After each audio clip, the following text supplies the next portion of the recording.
আজকে যখন কাপড় ধোয়ার জন্য ছাদে গেলাম, আরে আমার ভাই সাবান নিয়ে নষ্ট করছে। ভাই তুই এইভাবে সাবান নষ্ট করছিস কেন? কেন রে দাদা, সাবান নষ্ট করলে কি হবে? দাঁড়া, মা বাবার হাতে পিটান খাবি। হাত ধুলে সাবান তো নষ্ট হবেই। ঠিক আছে, আজকে তোকে এমন একটা জিনিস বানিয়ে দেবো যাতে সাবানের খরচ অনেকটাই কমে যাবে। ঠিক আছে, তাহলে বানিয়ে দে।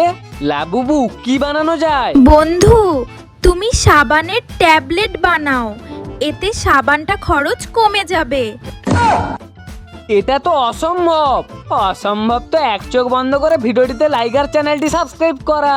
ঠিক আছে গাইস, তোমরা একবার ট্রাই করে দেখো। সবার প্রথমে বাড়ি থেকে একটা ইনজেকশন এনে তার সামনের অংশটা কেটে দিলাম।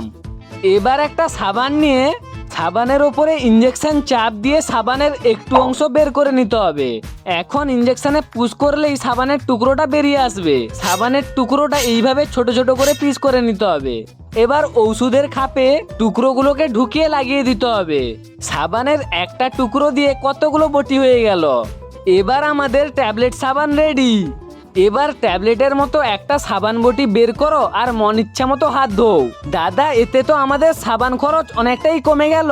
কিন্তু গাইস, তোমরা এই ট্যাবলেট সাবানকে 10-এর মধ্যে কত দেবে?